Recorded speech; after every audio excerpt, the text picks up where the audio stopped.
Are you ready for the backlash? Because that's going to happen. I'll accept that backlash. I do not anticipate and I do not expect that we are going to get everything right. Because at the end of the day, we do not know the history. And I think we have to be ready to be wrong.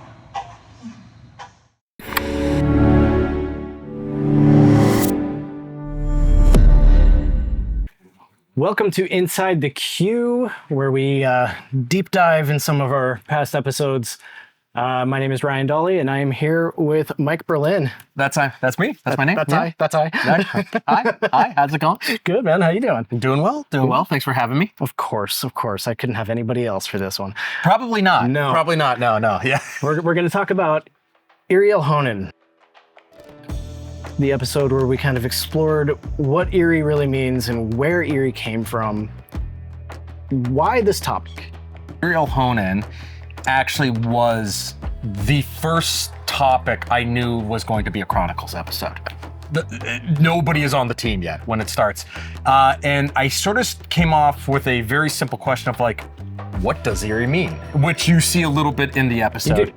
It was a tough episode to start off with because there is such a lack of information on some level that's out there. And a lot of it is told from this very Anglified standpoint. Okay. And I have this moment as I'm doing the research, I'm like, these are all old, for lack of better terms, like white guys who are doing the research, telling about this group's history. Mm-hmm. And at a certain point, I had an epiphany at the Hagen Historical Society or Center where it was just like, what if they're wrong? Mm-hmm. Because there's nobody sort of from the various tribes, whether the Oneida, the Cayuga, the Seneca, the Tuscarora, there's nobody from the Haudenosaunee who is represented in the writings there. And I decided that at that point, it's like, okay, what Chronicles has to be is a little bit different. Acknowledging that I could fail. Yeah. And maybe there are people who watch that episode who don't feel like I got it right. And I don't think there's things that I've learned since then that I've got it right. To me, Chronicles is an anthology series, and it is supposed to be a little bit experimental,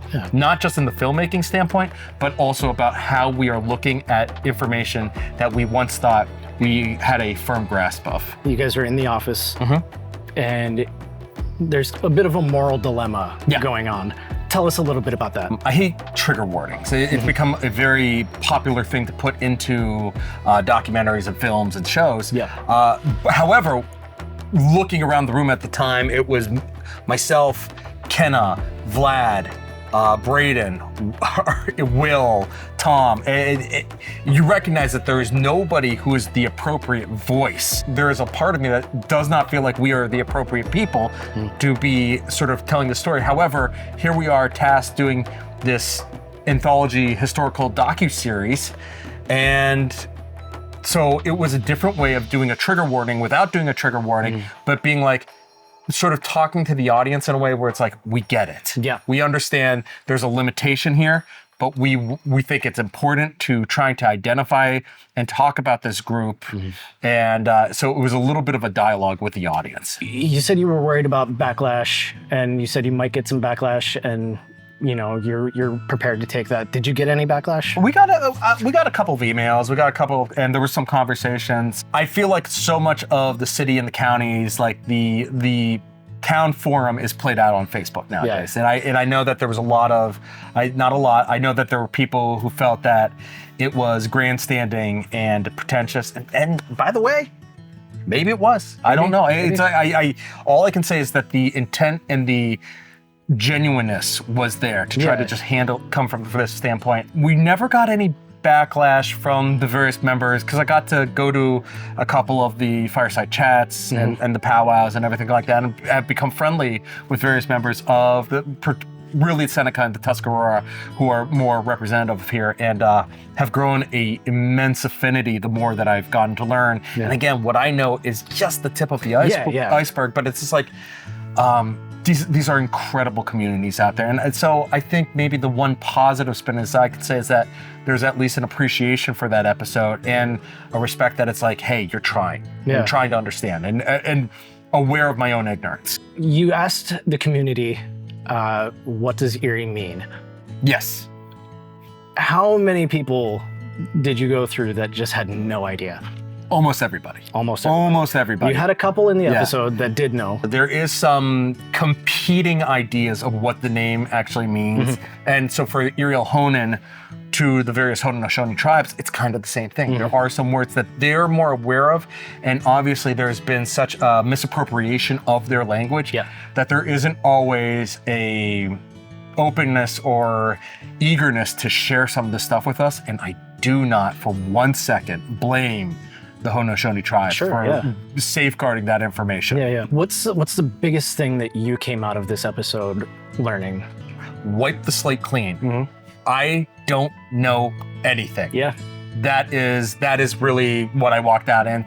At that point, once I sort of was like, I have to look at everything with fresh perspective and fresh eyes, and realizing how much work that was going to be at that point.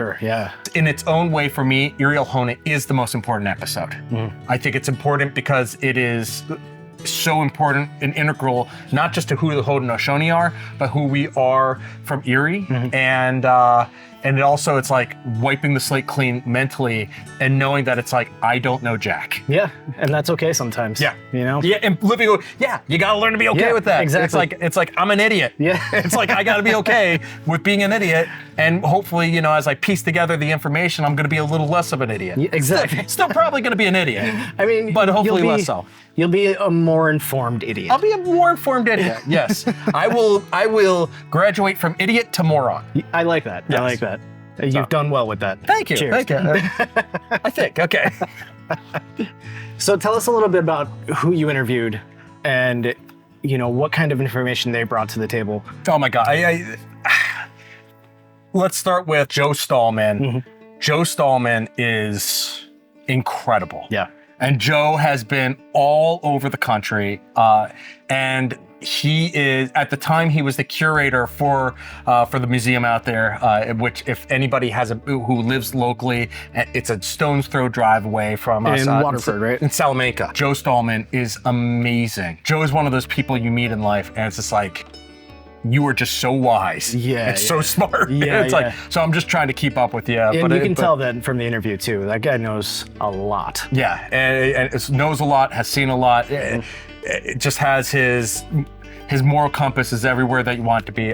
Just absolutely this lovely person. Our first interview for Chronicles ever is actually this episode. Leon Briggs. Leon is all passion. We were still taking the equipment out of plastic. Because a lot of it had shown up late. So Tom Fox Davies and I get to the interview. It's out in Waterford. And I hadn't been back to the Waterford Historical Museum since I was a kid, because they would do tours out, and they still do tours out there. Again, another one of these amazing places that everybody should go. We don't know what the show's gonna be yet, really. And Leon just hits us with like haymaker after haymaker, and he's giving us this amazing information and just educating us. I learned so much, and like that's where it's like the Fisher people and the Fisher cats.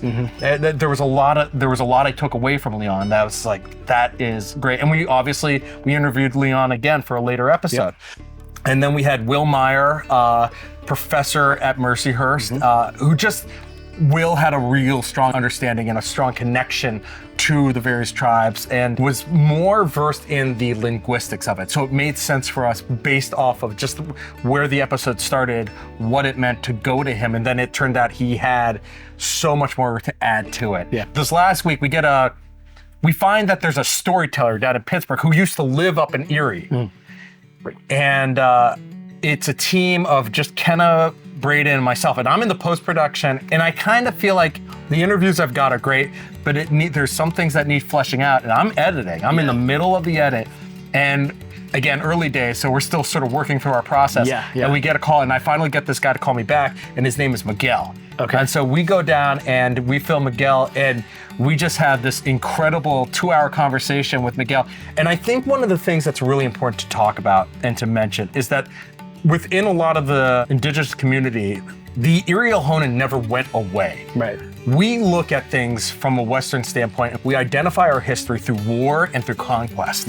That is not how the Indigenous look at it. I think it's really important that if you're going to truly try to respect who they were and who this community is, then you have to respect how they view and how they record and how they transfer their history from one generation to the next. The Erielhonan didn't go away per se, they were adopted by the Seneca. What I saw from other writings and stuff like that, it's like they were conquered and stuff like that.